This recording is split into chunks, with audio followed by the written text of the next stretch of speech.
In today's video, I'm going to teach you how to fix a black screen with a cursor in Windows 11 in just 5 minutes. This issue can be frustrating, but with a little guidance, you can resolve it quickly. Let's dive right in. First, when you're faced with the black screen, press the Windows key along with Ctrl, Shift, and B simultaneously. You should hear a short beep, and your screen might flicker briefly. What you're doing here is resetting the display driver. It's a quick and handy way to refresh your graphics driver and can solve the issue immediately. If that doesn't work, try the next step. Press Ctrl, Alt, and Delete at the same time.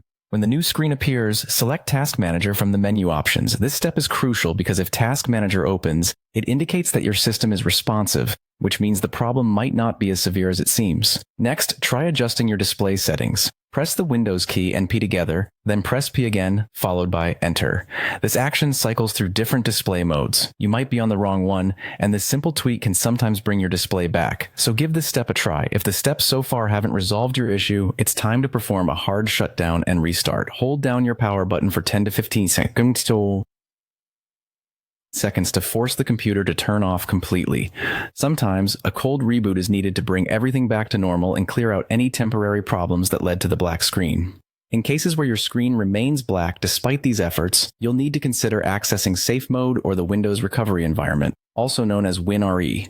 Booting into Safe Mode allows you to troubleshoot and resolve any issues while your computer is running with a minimal set of drivers. Finally, if none of the above solutions work, your final resort might be restoring your system to a previous working state. For this, you'll need a previously created restore point. Alternatively, consider resetting the PC to factory settings.